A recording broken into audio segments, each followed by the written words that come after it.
யார் சாப்பிட்டாலும் சரி சாப்பிட்டு முடிச்சோன்னா டேபிள் க்ளீனாக இருக்குங்க. பக்காவாக சாப்பாடு பாருங்கள். இப்போ காமிக்கிறோம் பொங்கலை.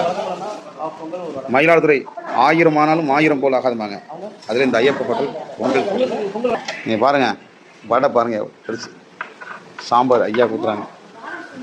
இந்த வயசில் உழைக்கிறாங்க பாரு ஐயா, அதான் எனக்கு பிடிக்கும்.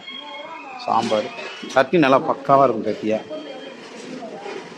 ஆமாம் ஆமாம், பாருங்கள் பொங்கல் எப்படி இருக்குன்னு. இந்த பொங்கலில் பார்த்தீங்களா எவ்வளோ முந்திரி பாதாம் எவ்வளோ இருக்குது பாருங்கள். வடை பாருங்கள், வடை எவ்வளோ பெருசு பாருங்க. இப்போ சாப்பிட்டு பார்ப்போமா?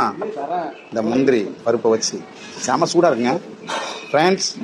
சட்னியில் இந்த சாம்பாரில் வச்சு ஆஹா சாப்பிட்றோம் பாருங்க.